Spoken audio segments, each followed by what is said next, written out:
रसूल अकरम सल्लल्लाहु अलैहि वसल्लम ने बीमारियों के इलाज के बारे में जो बताया है, जो इतना आसान है, काश मैं और आप इख्तियार कर ले, वो है कुरान मजीद की तिलावत। वनुनज़्ज़िलु मिनल कुरआनि मा हुवा शिफ़ाअन व रहमतुल लिल मुमिनीन वला यज़ीदु ज़ालिमीन इल्ला खसारा। हमने कुरान को शिफा बना के उतारा और मोमिनों के लिए रहमत बना के उतारा। शिफा कैसी? जब यकीन होगा ना तो फिर अल्लाह ने दुनिया जहान की बीमारियों की शिफा इसमें रखी। और दूसरी जगह एक और लफ्ज़ अल्लाह ताला ने इस्तेमाल फरमाया है, वो शिफा लिमा फिस्सुदूर वहुदन वरहमतुल लिलमुमिनीन।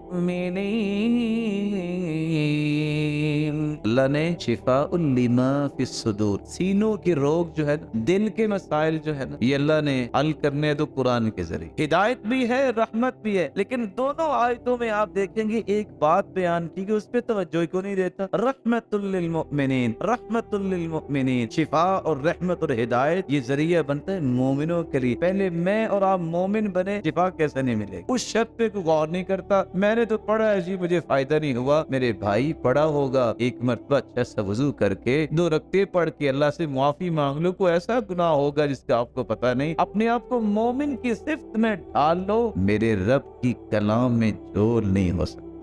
ये मोमिनों के लिए हिदायत और शिफा है। इसका मतलब ये निकला ना कि कुरान से इलाज करवाने के लिए सबसे पहले काम क्या करना चाहिए? क्या जी? मोमिन बनना चाहिए। डॉक्टर की दवाई इस्तेमाल करने से पहले कुछ परहेज करना पड़ता है। तो गुनाहों से बचो मोमिना। आपने फरमाया इत्तक़िल महआरिम तकुन अअबुदन नास। अगर दुनिया में सबसे ज्यादा आप इबादत गुजार बनना चाहते हैं तो उसका तरीका ये है कि आप हराम चीजों से बचाओ। जो हराम चीजों से बच जाएगा वो दुनिया में सबसे बड़ा इबादत गुजार। तो शरीयत ने इलाज जो बताया है वो सबसे पहला ये है कि आप कुरान की तिलावत करें। रसूल अकरम सल्लल्लाहु अलैहि वसल्लम तशरीफ लाए, सईदा आइशा रज़ियल्लाहु तआला अन्हा उनके पास एक औरत बैठी थी और आप उसका इलाज कर रही थी। तो आप सल्लल्लाहु अलैहि वसल्लम ने क्या फरमाया? आलिजीहा बिकिताबिल्लाह, तुमने इसका इलाज करना है तो अल्लाह की किताब कुरान से इलाज करो। खैरुद्दवाई अल कुरान, बेहतरीन इलाज है ही कुरान। रसूल अकरम सल्लल्लाहु अलैहि वसल्लम ने इतनी प्यारी बात समझाई। रिवायत है सही बुखारी की 5007 और पढ़ने वाली है, किताबों के तर्जुमे हो चुके हैं। रोशन चेहरों में आपसे गुजारिश करूंगा, घरों में किताबें रखो, उनको पढ़ा करो। सहाबा किराम एक रास्ते में थे, एक लौंडी आई और आके कहती है, ये सुलैम कबीले का जो सरदार है ना, इसको बिच्छू ने काट लिया है, इसको बिच्छू ने काट लिया है, कोई है भी नहीं हमारे पास, अब करें क्या? आप लोग को नेक ही लगते हो, कोई है आप में से कोई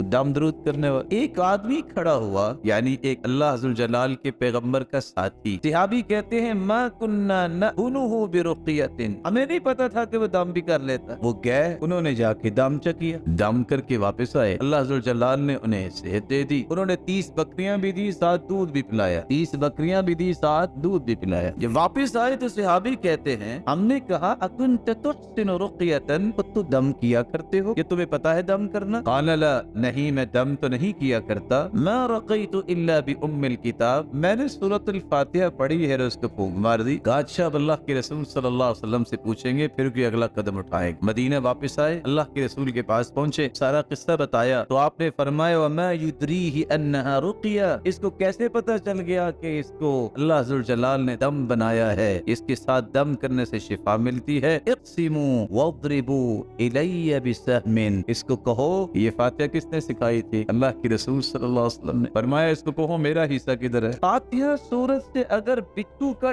डसा हुआ ठीक हो सकता है, मेरे भाई सोचने वाली बात ये है कि ये कुरान मेरे और आपके लिए शिफा क्यों नहीं बन सकता?